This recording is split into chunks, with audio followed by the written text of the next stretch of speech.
An empathy map is just a really simple way for us to step into someone else's shoes. All right, so let's think about that. Whether your someone is a customer, a partner, a friend, a colleague, maybe it's even yourself.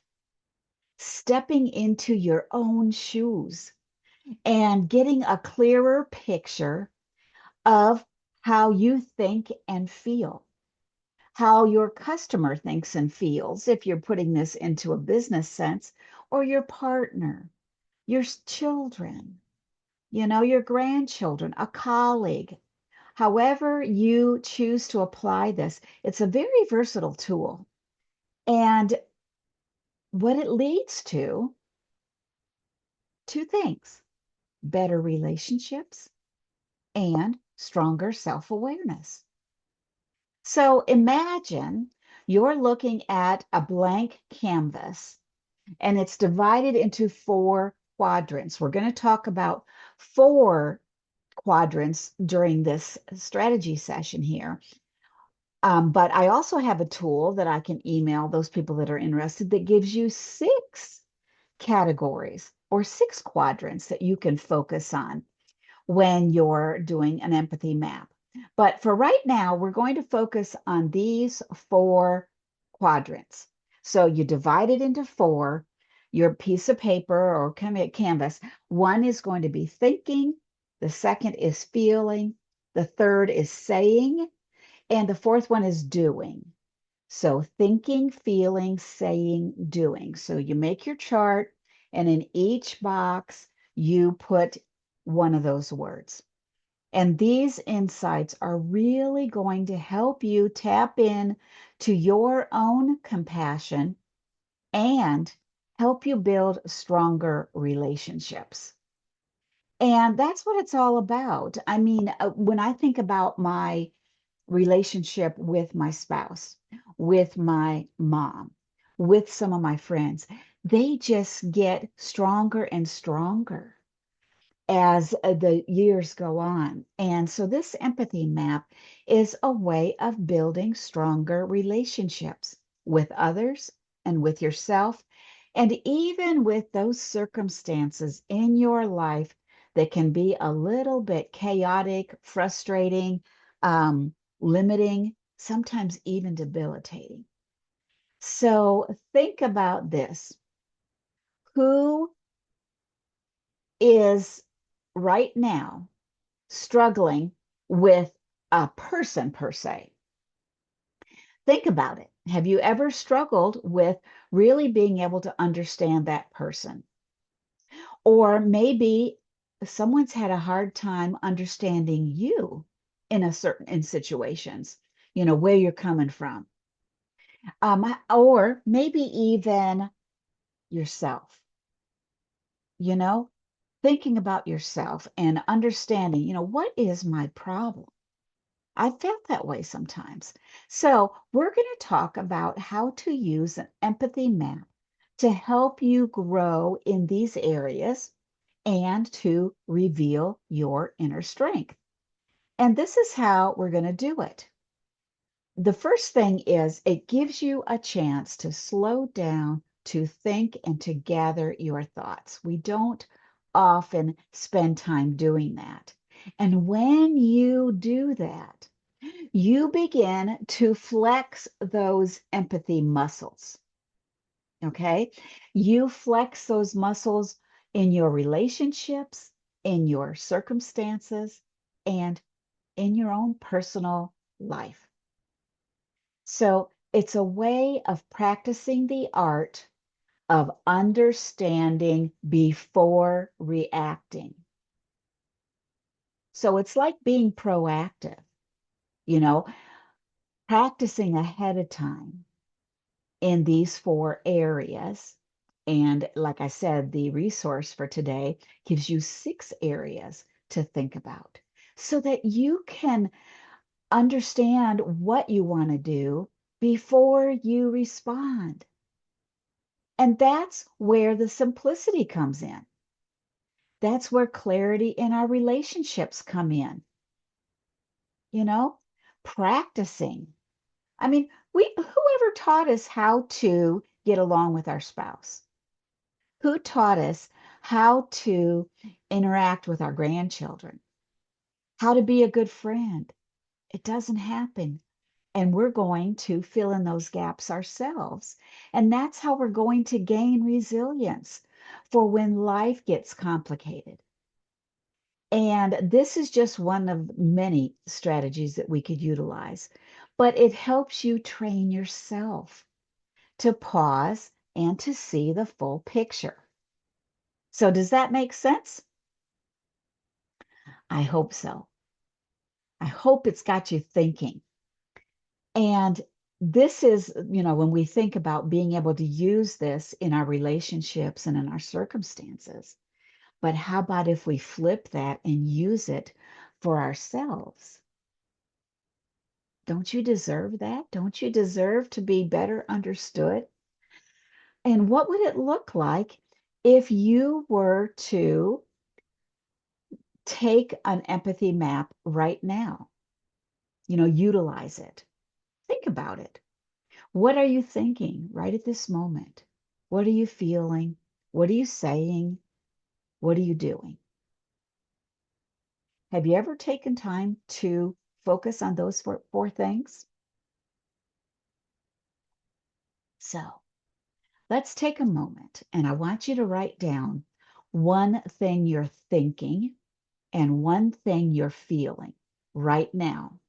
And if you're feeling comfortable, put it in the chat or just keep it on your paper, wherever you're writing it down. If you're not writing, just think about it. Just think about it. One thing you're feeling and one thing that you are thinking. So thinking and feeling, two things. All right. Now we're going to go on to a little bit of hands-on activities here. I'm going to give you some ideas on these activities that will help you simplify your life and help you focus on what matters most. So it's like 3 tips, 3 activities that you can try today using an empathy map approach. So the first one is to create an empathy map for someone close to you.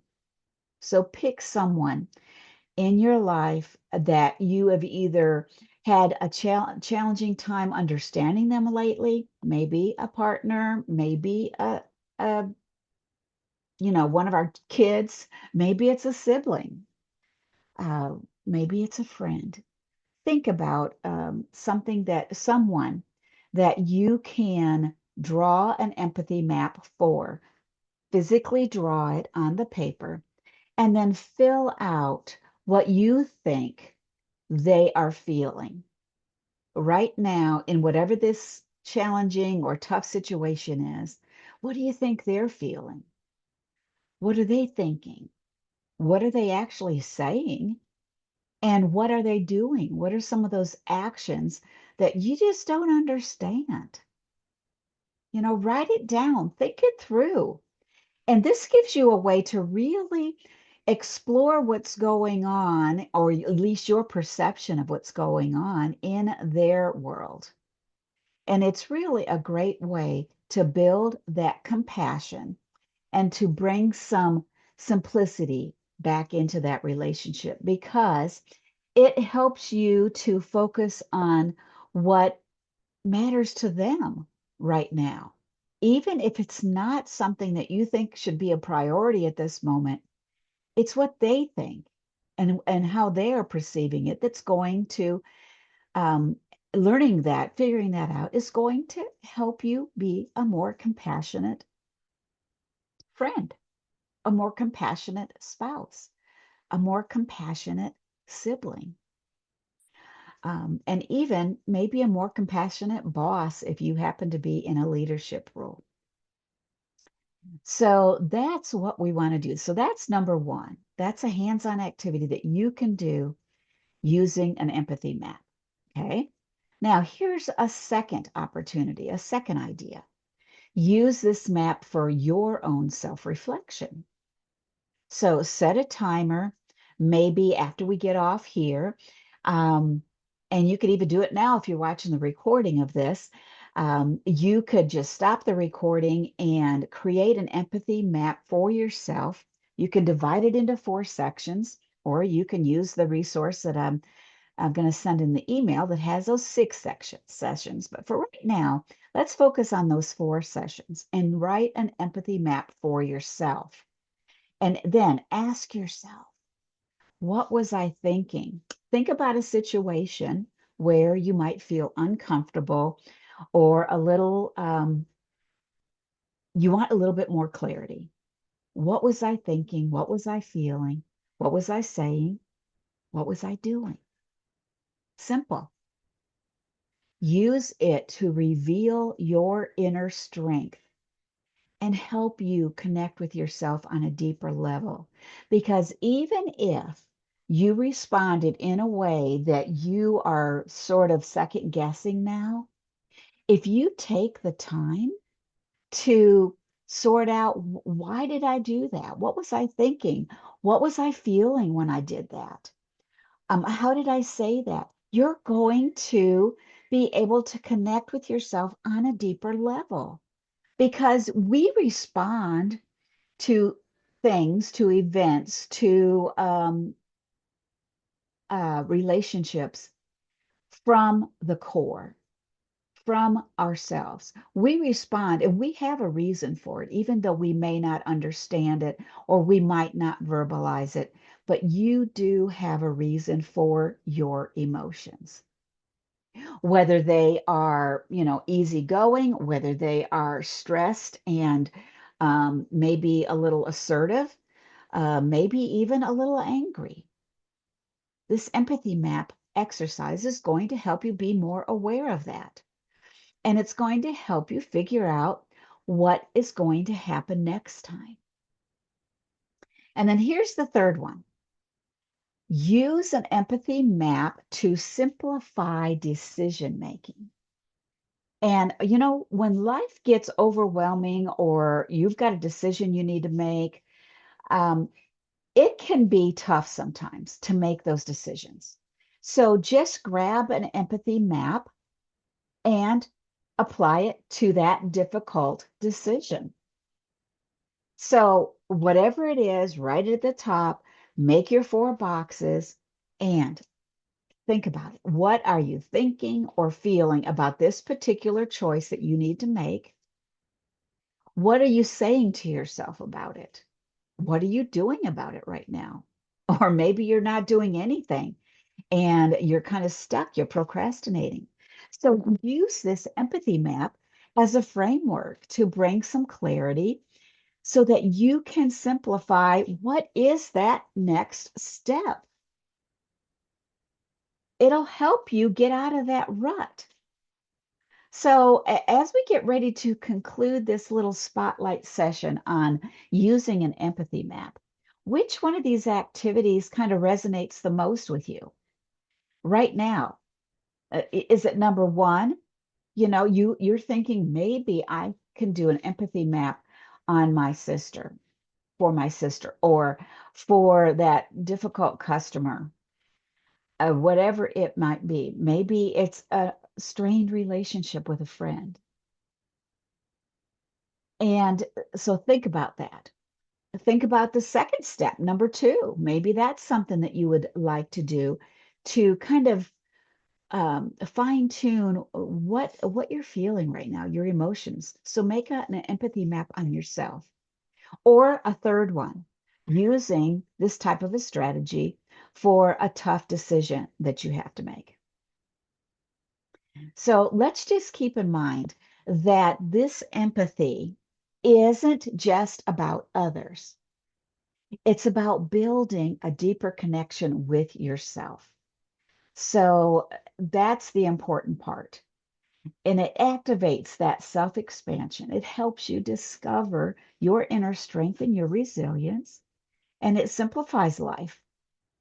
It helps you focus on what truly matters, whether it's in relationships, whether it's in how you are responding to yourself. Maybe it's in making additional clarity in some of those decisions you make. So, as you go through this week, I want to encourage you to try at least one of these empathy map activities that I've mentioned. And you just start small, but notice the impact that it has on your clarity or on that relationship. And if you're looking for a little extra help or a little extra support on this, consider joining the Mind Moments membership, where we have these strategy sessions every single week. So that is something that is an option. And also, I want to remind you that we have our clarity cohort coming up. Tomorrow's the first week that we're going to be doing it. And if you'd like more information on that, I'll also put the links down there. The first cohort is on managing your triggers. And that kind of fits right in with this empathy mapping, being able to understand your emotions and create some simplicity and connection in your life. So I really do appreciate you joining us. And I want to leave you with these three activities. Number one, create an empathy map from someone close to you. Number two, use that empathy map for self-reflection, maybe at the end of the day. And three, consider using an empathy map to simplify some decision making.